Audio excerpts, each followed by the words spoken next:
دلم تنگ شده برات همین. من اینم دیگه میبینی به همه میپرم.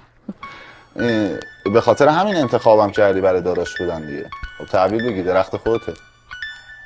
نشستی روش. اون مثل داداشم بود. شما رو میگه؟ اون مثل داداشم بود، یعنی اگه نگرانی داشت یا کم بود، ناهمواری داشت راش یا کج بود، گذر ماها سخت بود و ناراحت بود، یکی کنارش تا آخر بود، حتی اگه باز باهاش قرب بود. دغدغش دغدغم بود، خندش قهقهم بود، بعد با حرف میزدم مصلحت بود، مشکلا برطرف بود، در حد توانم بهش یاد دادم، در حد سوادم که اگه خیلی ها برنده نباشن ولی پیروزن، خسته نباشن.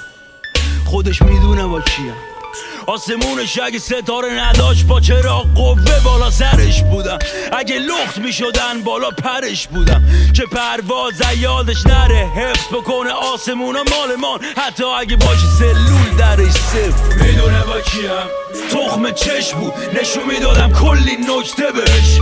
میدونه با کیم، خوبشو میخواستم، خدا شاهد لعنت به منکرش. میدونه با کیم، تخم چشم بود، نشون میدادم کلی نکته بهش. میدونه با کیم، خوبشو میخواستم، خدا شاهد لعنت به منکرش. اون مثل داداشم بود، چجوری بدم توضیح؟ به هیچ وقت فکر نمی کردم این طوریشه، نه نکن توجیهش، مگه جز اینه که همه خوبی ها رو واسه آرزو می کردم که روحیش بازم شد. ها مرام اونی که قصد باختمش تا رفیقشو برنده ببینه یادم داد. ببین به مولا اگه خطری تهدید میکردش، اولی کاری که باز میکردیم یه زنگ به من سری بزنه چند دقیقه بعد تو راه بودیم، ما بعد علکی نمیدیم خلافی دست بغلی و ما بقیه داستانو هم که همه بلدیم.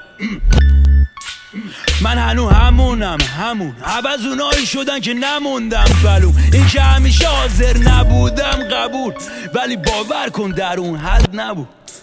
من که دیگه انتظاری ندارم ازش جز یکی که پیشرفت بکنه و ما پوز بدیم. عجول بود وقتی گفتم بکنه سب، شاید فکر کرده حاجیتون رو بکنه دک، ولی تقصیر اون نی چون کل شهر در هم میمالن، حق میدم بکنه شهر. میدونه با کیم، تخم چشم بود، نشون میدادم کلی نکته بهش. میدونه با کیم، خوبشو میخواستم، خدا شاهد لعنت به منکرش. میدونه با کیم، تخم چشم بود، نشون میدادم کلی نکته بهش. میدونه با کیم، خوبشو میخواستم، خدا شاهد لعنت به منکرش. تخم چشم بود، نشون میدادم کلی نکته بهش. خوبشو میخواستم، خدا شاهد لعنت به منکرش. مثل داشتم بود.